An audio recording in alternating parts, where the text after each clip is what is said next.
உண்மைகளை உரக்க சொல்லும் ஐநியூஸ் 360 கோணத்திலும் உடனுக்குடன் செய்திகள்.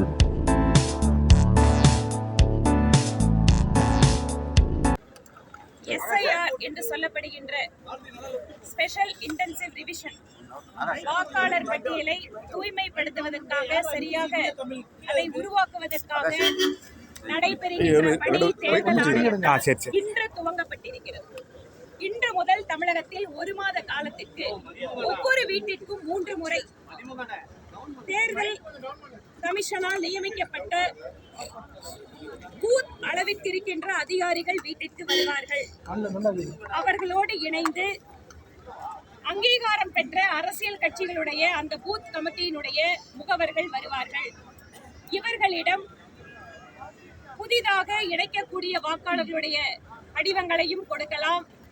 இறந்தவர்கள் இருந்தால் அவர்களுடைய பெயரை நீக்கலாம்.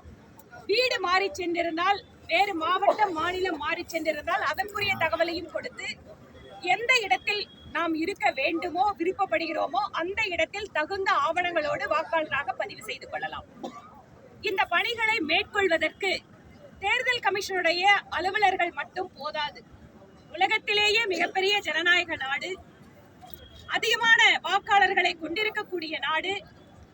வாக்காளர் பட்டியல் என்பது நம்முடைய ஜனநாயகத்தினுடைய முதுகெலும்பானது. இதை சரியாக நாம் உருவாக்கினால் நம்முடைய ஜனநாயகத்திற்கு மேலும் பலம் சேர்க்கும் என்கின்ற வகையில் ஒவ்வொரு அரசியல் கட்சிகளும் இதில் தீவிரமாக ஈடுபட போகிறார்கள், ஈடுபட வேண்டும் என்பது எங்கள் கோரிக்கை. தமிழகத்திலே SIR-ஐ நிறைவேற்றக்கூடாது என்று திமுக கூட்டணி கட்சிகள் பேசினார்கள். பீகாரிலே SIR வந்தபோது காங்கிரஸ் கட்சி உச்சநீதிமன்றத்தை நாடினார்கள். ஆனால் உச்சநீதிமன்றம் இதில் தலையிட மறுத்துவிட்டது. இப்போது தமிழகத்தில் திராவிட முன்னேற்ற கழகம் மற்றும் கூட்டணி கட்சிகள் முதலிலே வேண்டாம், முடியாது என்று சொல்லிவிட்டு இப்போது அவர்களுடைய அரசியல் கட்சியினுடைய நிர்வாகிகளும் இந்த பணியில் தங்களை ஈடுபடுத்திக் கொண்டிருக்கிறார்கள். எதற்கு இப்போது அவசரம் என்று கேட்கிறார்கள். தேர்தல் வரப்போகிறது. இந்த தேர்தலில் ஒரு தூய்மையான வாக்காளர் பட்டியலை, எந்தவித குழப்பங்களுக்கும் இடமில்லாத ஒரு வாக்காளர் பட்டியலை உருவாக்கினால் தேர்தல் என்பது நியாயமானதாக இருக்கும். இதற்கு தேர்தல் ஆணையத்திற்கு அத்தனை பேரும் ஒத்துழைப்பு கொடுக்க வேண்டும்.